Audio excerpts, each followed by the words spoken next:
ஒரு காலத்துல பச்சை பசேல் நிறைந்த ஒரு சின்ன ஊர்ல ரங்கம்மா அப்படிங்கிற ஒரு வயசான பாட்டி தனியா ஒரு மண் குடிசையில வாழ்ந்துகிட்டே இருந்தாங்க. அவங்க கணவர் முத்தையா 2 வருஷத்துக்கு முன்னாடி இறந்து போயிட்டாரு.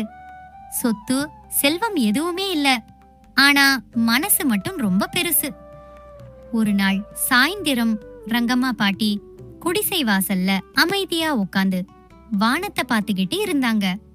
அப்போ அந்த வழியா வட்டி வியாபாரி கண்ணன், அவங்க மனைவி மலர்விழி நடந்து வந்தாங்க.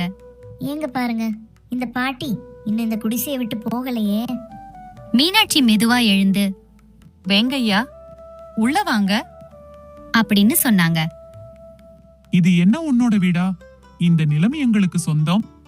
கண்ணன் கடுமையா சொன்னான். இது என் புருஷன் கட்டின வீடுதான்யா. பாட்டி கண் கலங்கினாங்க. அவர் வாங்கின கடனுக்காக இந்த இடமே எங்களுக்கு வந்துடுச்சு. நாளைக்கே காலி பண்ணு. ஐயா, என் கடைசி ஆசை ஒண்ணுதான். இந்த மண்ணுல தான் என் உயிர் போகணும். அது கேட்டும் கண்ணனோட மனசு கரையவே இல்ல. அப்போ பாட்டி மெதுவா சொன்னாங்க, உங்களுக்கு ஒரு ரகசியம் சொல்லணும். இருட்டான குடிசைக்குள்ள அவங்க 2 பேரும் உள்ள போனாங்க. இந்த பழைய பெட்டிய பாருங்க. இதுல எங்க 7 தலைமுறைக்கு போற சொத்து இருக்கு. கண்ணனும் மலர்விழியும் கண்கள் மின்ன ஆரம்பிச்சது. ஆனா ஒரு சத்தியம் இருக்கு. நான் உயிரோட இருக்கிற வரைக்கும் இந்த பெட்டியை திறக்க கூடாது. என் நியம சடங்கு நல்லபடியா செய்யறவங்களுக்கே இது போய் சேரணும். அதுக்கப்புறம் அவங்க 2 பேரோட நடத்தை ஒரே நாள்ல மாறிடுச்சு. அடுத்த நாள்ல இருந்து சூடான சாப்பாடு, புது புடவை, மரியாதை. நீங்க எங்களுக்கு அம்மா மாதிரி. மலர்விழி பாசமா பேசினா. 3 மாசம் போச்சு. ஆனா பாட்டி இன்னும் பலமா இருக்காங்க. ஆனா அதே சமயம் ஒரு நாள் திடீர்னு ஒரு இளைஞன் ஊருக்கு வந்தான். பாட்டி கண் நிறைய கண்ணீரோட, இவன் தான் என் புள்ள மாதிரி அப்படின்னு சொன்னாங்க. இந்த பெட்டி இவனுக்கு தான். அதை கேட்டதும் கண்ணனோட முகம் வெளுத்துடுச்சு. பாட்டி சாவிய கொடுத்தாங்க. பெட்டி திறந்தாங்க.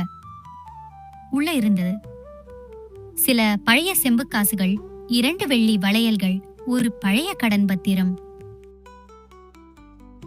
இதுலதான் பாட்டியின் கணவர் உன் கடன் அடைச்சி வாங்கின பத்திரம் இருக்கு.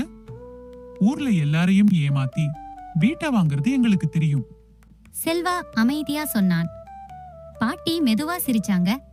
பைத்தியக்காரன், சொத்து பெட்டியில இல்ல, மனிதனோட அறிவுல தான் இருக்கு. உண்மை என்னன்னா, செல்வா பாட்டியோட சொந்தக்காரன் கிடையாது. கண்ணனோட முகத்திரைய கிழிக்க மற்றும் பாட்டியோட நல்ல மனசுக்கு உதவி செய்ய வந்தவன். பேராசைக்கு அறிவு எப்படி பாடம் கற்பிக்கும்னு அந்த ஊருக்கே இந்த கதை ஒரு எடுத்துக்காட்டு ஆனது.